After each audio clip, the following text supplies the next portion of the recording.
Ken, welcome. So glad to have you. Thank you very much. It's a joy to be here. Tell me about yourself, Ken.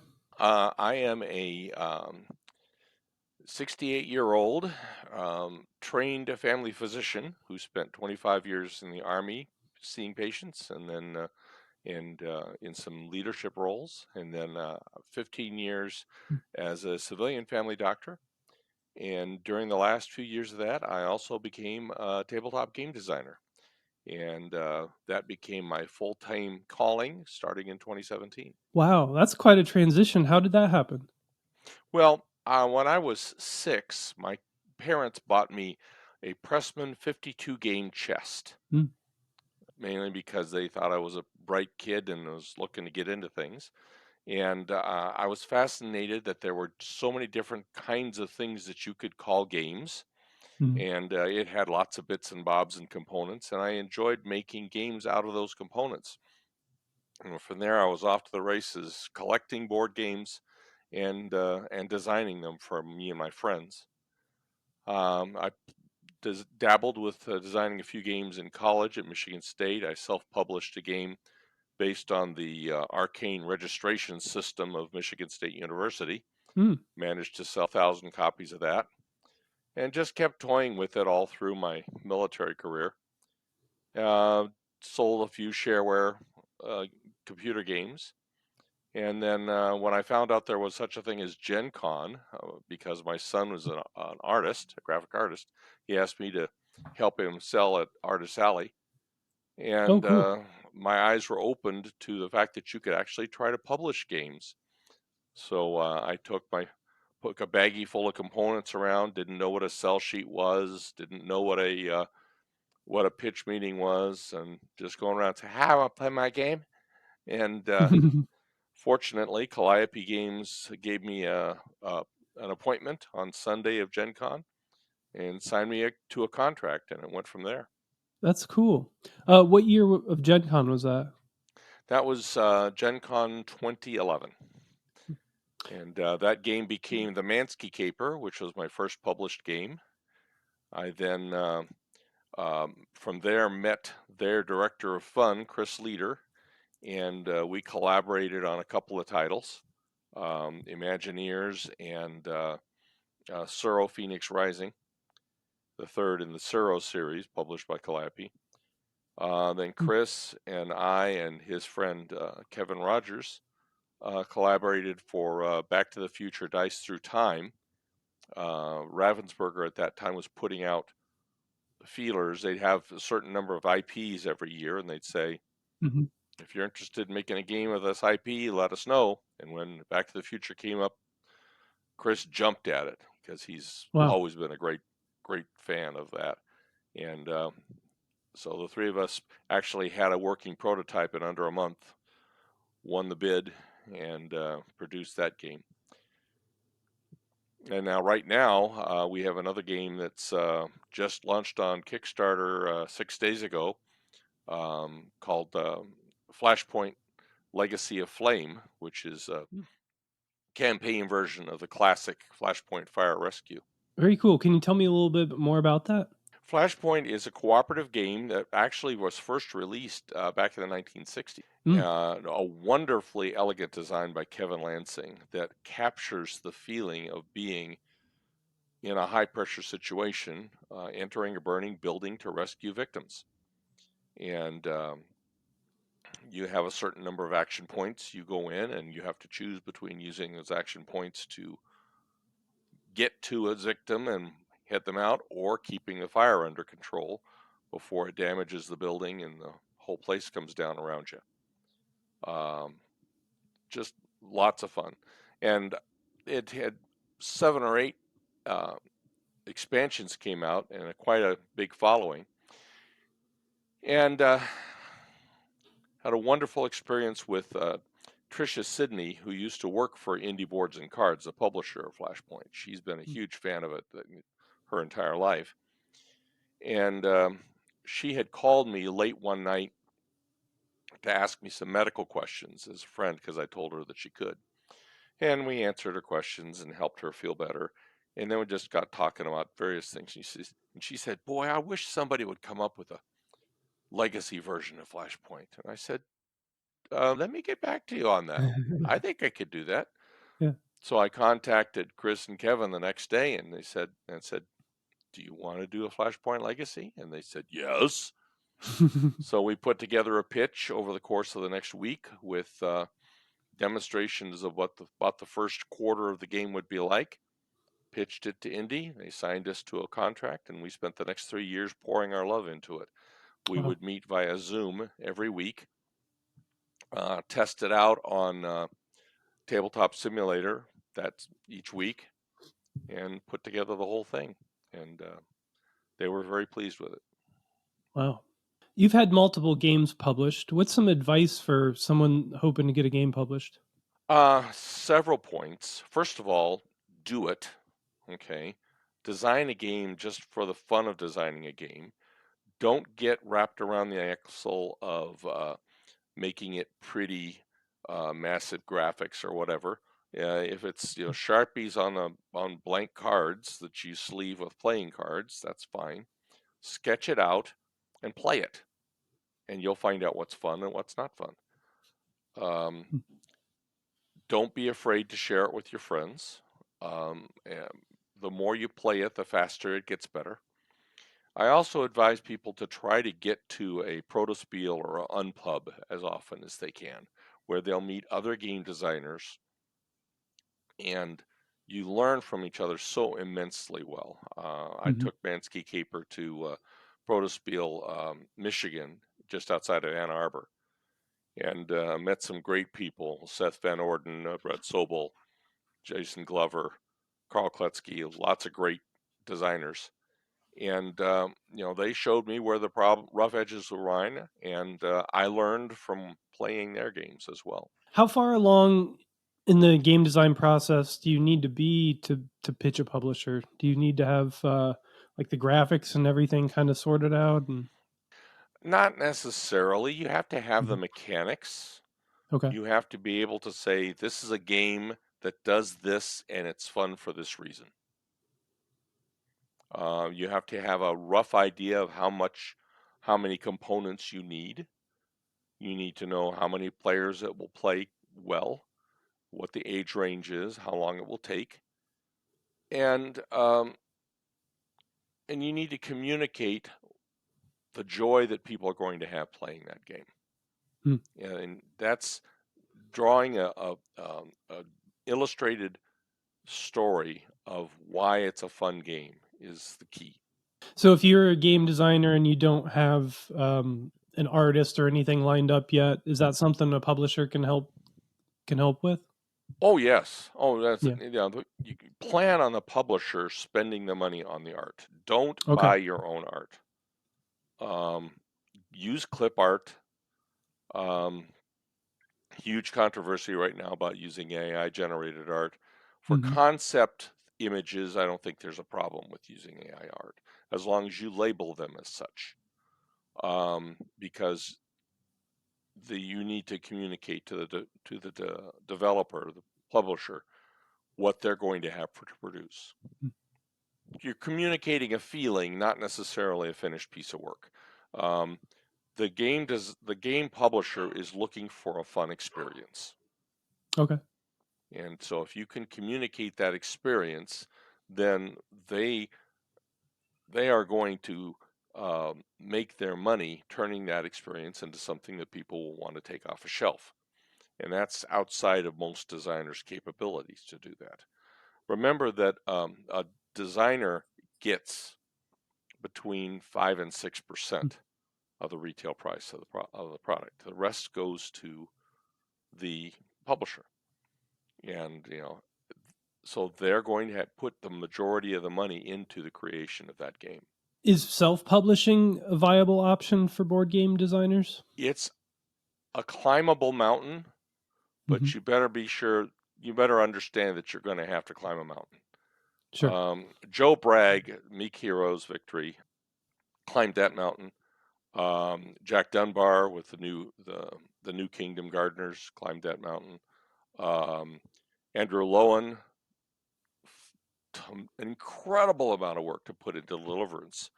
He climbed that Hmm. mountain. but you have to know ahead of time that you're probably not going to see a profit for the first several years. You need strong advice on communicating with the factory, calculating the costs, Hmm. realizing what the costs of shipping, printing, publishing, all of that involves, so that you don't end up starting something that you can't finish. Because if you start with that reputation that you can't finish the job, then you're never going to get it into people's hands. Yeah, I'm pretty sure There there's was some a scripture around that too, right?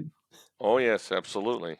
Um, there was I mean, I've backed 10 or 15 games that people were trying to publish Hmm. that 6 years later they still haven't gotten done, and Wow. nobody enjoys that. Yeah. So Speaking of backing games, you said you had a Kickstarter.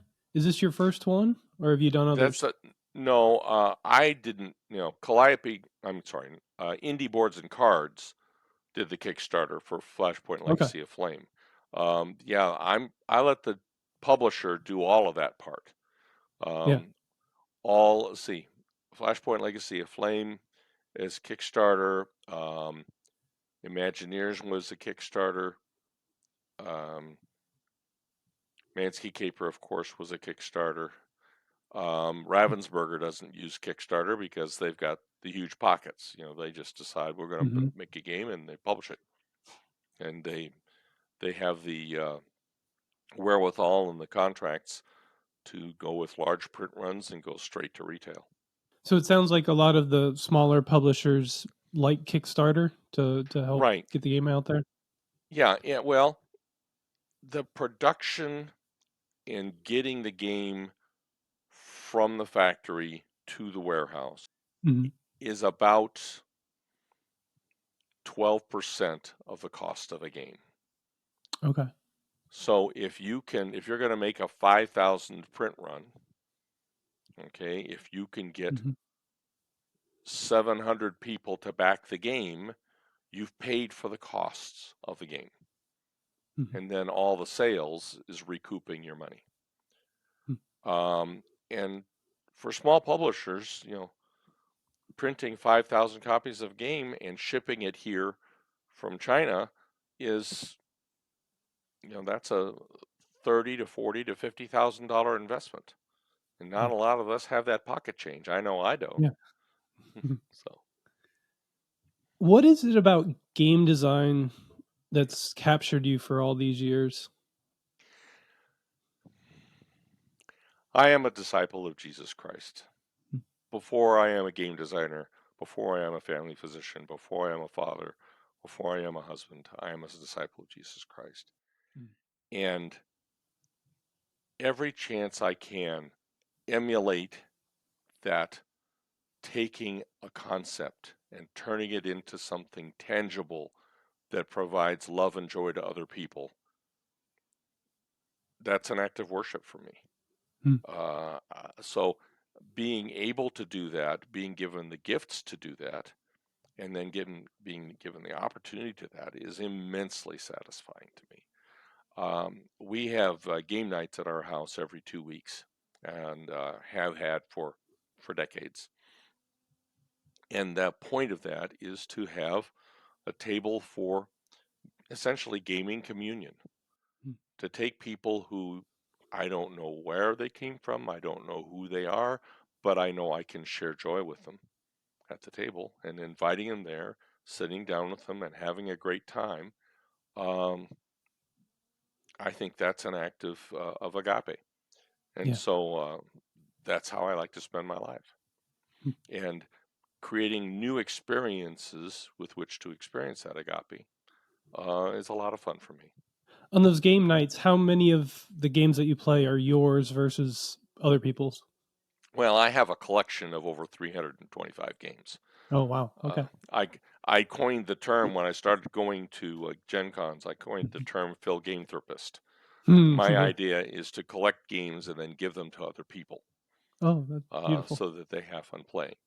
And so I keep a collection of about 300 to 325, and when it starts to get bigger than that, I'll take some of them, and we'll have a game night where if you come and play a game, you take home a game, Mm. and they'll take some of the ones that I don't play as often anymore, so that they continue to live.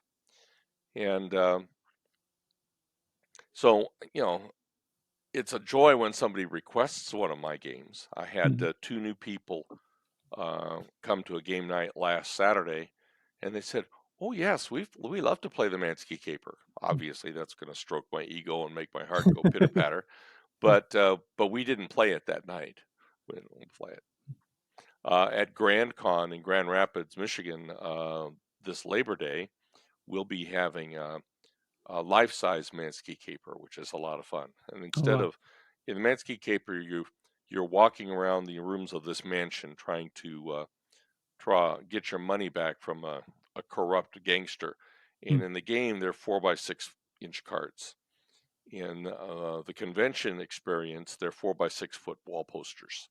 Oh cool. And you're drawing from, instead of a little bitty safe that's in the game that's about this big, you're got a 1 foot cube cloth that's been embroidered to look like a safe, and you're reaching in and grabbing treasures or setting off bombs.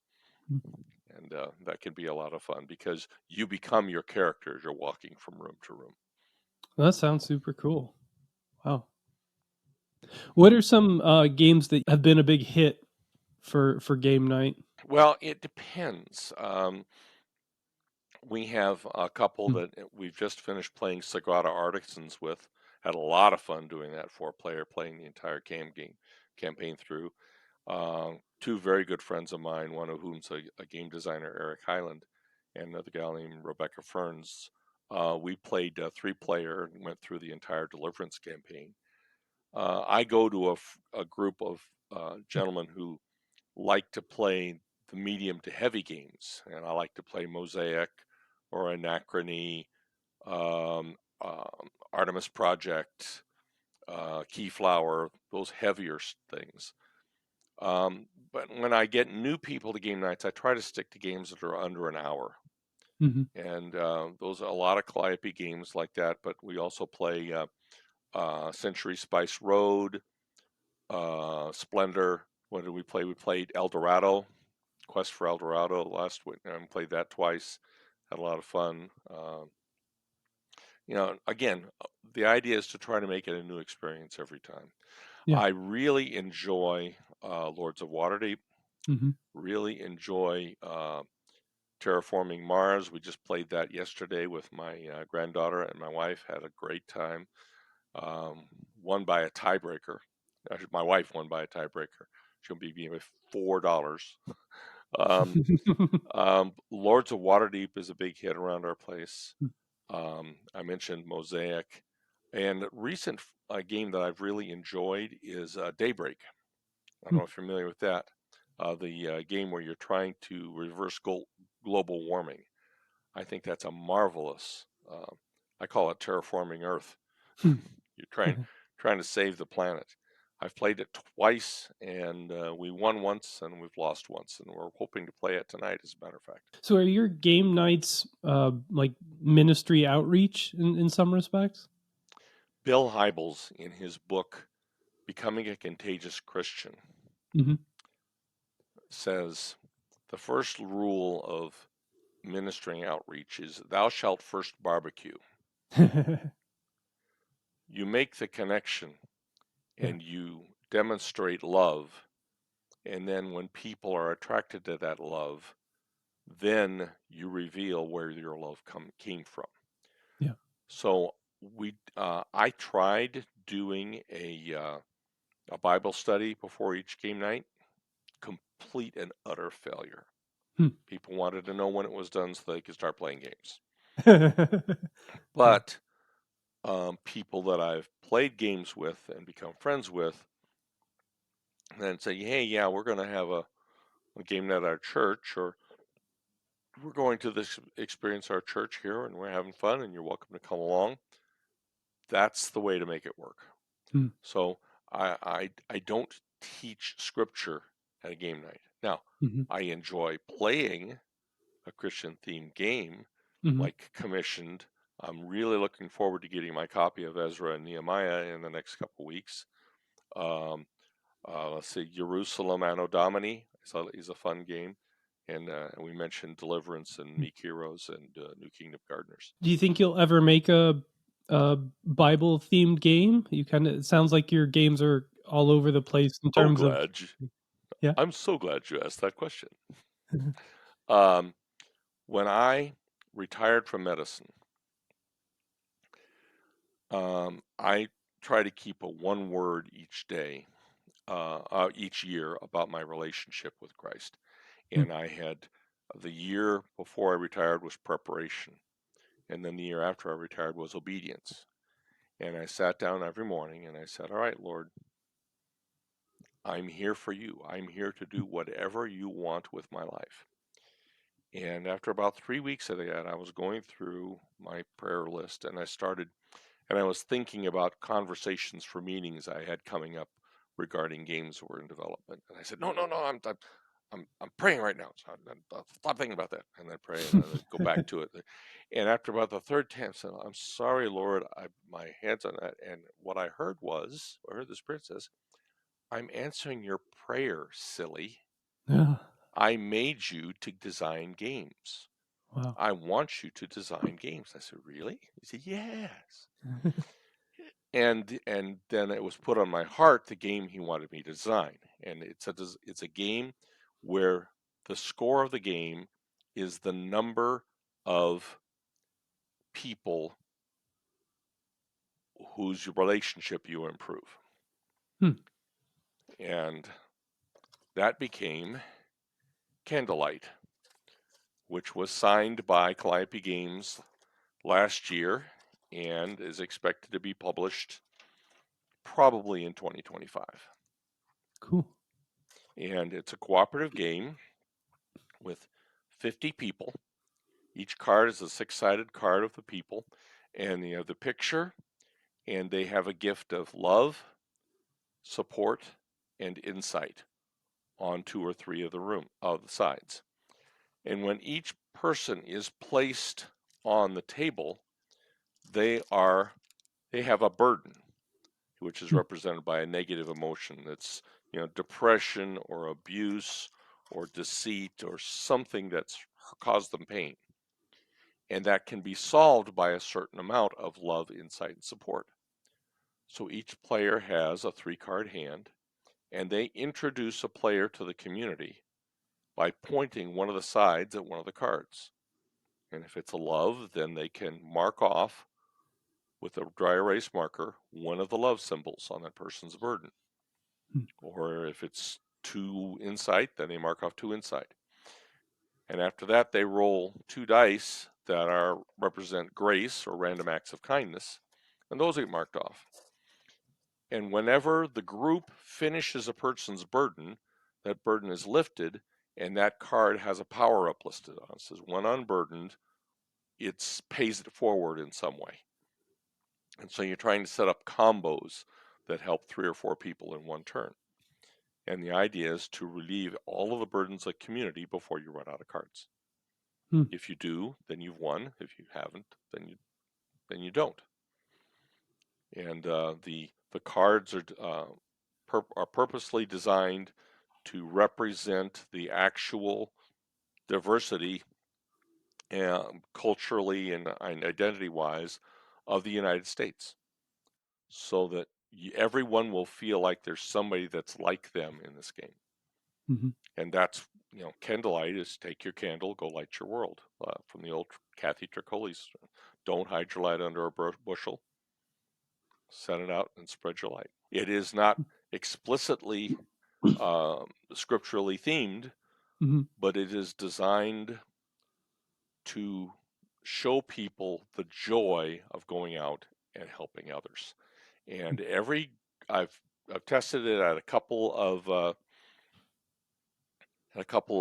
Gen Cons and a couple of other conventions. Bubba Stallcup of Love Thy Nerd has Uh-huh. already endorsed the game, Oh, nice. and they are planning to be a marketing partner in it. There's another group called the House of Afros, Capes, and Curls that is fully behind the game. Gamers United, an advocacy group out of Seattle, is going to be helping, and Stephen Conway of the Spiel Project is also on board. And that Oh. whole community is going to try to get it into as many hands as possible. My hope, this isn't certain yet, but my hope Mhm. is that when you get this game, you would have a link you could go to and send in a couple dollars, and you would get a booster pack, much like a Magic the Gathering or Pokemon booster pack. There will be a dozen copies of you, and then you would take that card and you go to your friends and say, "Here's a copy of me. May I have a copy of you?" And over time, your deck becomes your community. So you're modeling the behavior that you want people to have in the community by having them do it over the table in a fun way.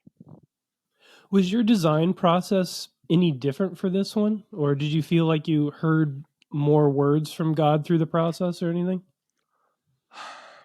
I don't think the spirit was more intimately involved in it. Hmm. We were constantly looking for, again, it has to be fun and it Hmm. has to demonstrate the process of helping other people. And this design was actually my fourth try. The first three tries just fell on their butts. And a good friend who's uh, a behavioral consultant and a fellow disciple named Jason Slingerland. He's designed several games, done a lot for Green Couch Games and Grand Gamers Guild. I said, could you collaborate with me? And we came up with the idea over a couple of lunches of the six-sided card, and it's really helped gel at that point. So I guess the direct answer is yes, it did by teaching me not to have to feel like I had to do it myself. Hmm. That's good. That's real good. What's success look like for you as a game designer? I'm there. Yeah. I'm there. I am an immensely blessed man. Hmm. I have had a military career. I've had a chance to help several 100,000 patients. Um, my bride Debbie and I both lost our first spouses to cancer, and God put us together explicitly 11 years ago last Friday. You know, any human being would feel themselves blessed if they found one life partner, Hmm. and I've been blessed with two. Oh. There is no fame, no monetary reward I could receive that would make me feel any more blessed than I am today. Hmm. So being able to put experiences in people's hands is what success to me looks like, and I'm already getting to do that. So this is what success looks like. And getting to talk to fellow Christians about how agape works as a lifestyle. So, what are some of the Christian communities that you're involved in? Well, I am a lay minister in the United Methodist Church. I have I give about 2 sermons a year to fill in for pastors when they're on vacation or sick. Um, I have been involved in the road to the walk to Emmaus, and Mhm. been a lay director for a couple of those.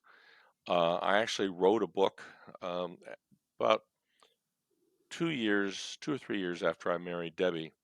She said, "You know, your faith is unlike just about anybody I've ever seen. You ought to write a book about it." So I did, and I self-published that on Amazon. It's called Spit Out the Apple. And it's sold a grand total of 150 copies nationwide, but it's still there for sale. And it's a Bible study book with questions at the end of each chapter. And it's based on the premise that God gave us some wonderful gifts, Yeah. just like the wise men gave gave gifts to Christ. And the gifts God gave us were dominion over the earth, the ability to love, and the ability to create like God. Mhm. And then Satan gave us a gift, which was the apple, the power to decide what was good and evil. Which of those gifts do we spend most of our time using? It ain't one of the ones God gave us. So the premise of the book is to say if we get out of the way of trying to substitute our sovereignty for God and our judgment for God, we can live a far more fulfilled life. And try to make that point over the course of several chapters. What's been the church's response to your game making and game playing? Oh, universally positive. Yeah. Oh, that's great. Yeah, um, because again, it's focused on people getting together over a table and having fun. Mhm. Um, so that's absolutely no problems at all. And the couple that we're having over tonight to play Daybreak are our fellow Christians that go to a separate congregation, Mhm. but we're very comfortable being open in our faith as we play games. That's great. I've been in some church circles and stuff where uh, gaming was looked at with a suspicious eye, and maybe it's just more on the video game side. Uh, Well, you mean some people like to eat apples? You know, um, look at Andrew Lowen. I mean, what Mhm. an amazing game he made with Deliverance. Um, a theme very reminiscent of Frank Peretti's books, Piercing the Darkness and This Present Darkness, and wholly celebrating the angelic hosts. Mhm. And he's received death threats Wow. saying you're going to hell because you are taking the scripture and turning it into a commerce for you. That totally surprises me and it makes no sense to me. Um, people people in a lot of the country and a lot of the world like to take the part of the God that they can comprehend, put it in a little box, and they hold that box up to people and say, "No, yeah, okay, you're the same. No, you're not. Okay, therefore you're going to hell and you're evil, and I'm going to tell you so. Or you can get in my box and you'll be fine." That's not how Christ worked. So that's why I don't think I have any problems with it, because I don't need to tell people who they are. All of us are inadequate without Christ, and all of us are adequate with Christ. So if I look at people with Christ eyes, let's sit down and enjoy ourselves. Well, Ken, I've really enjoyed our conversation. I've really been blessed by it. If people want to buy your games, where should they go? Well, you should go to your friendly local game store and ask for them. You can buy the Mansky Caper at calliopegames.com. Um, let's see. You can get Back to the Future Dice Through Time from Amazon or your friendly local game store. If you go to Kickstarter and search um, Flashpoint Legacy of Flame, you can pledge for that and be one of the first people to get a special edition. Nice. That is going to last about another 10 days, but it'll be in stores starting in 2025. And I hope that you will have a hard time going into a store where you can't find Candlelight in 2025. Well, we will provide links in the show notes for all of those places. And thank you again, Ken. God bless. Brock, I am thankful that you invited me, and I'm grateful for the effort you put into producing these, and I wish you nothing but surprises of joy. Well, thank you.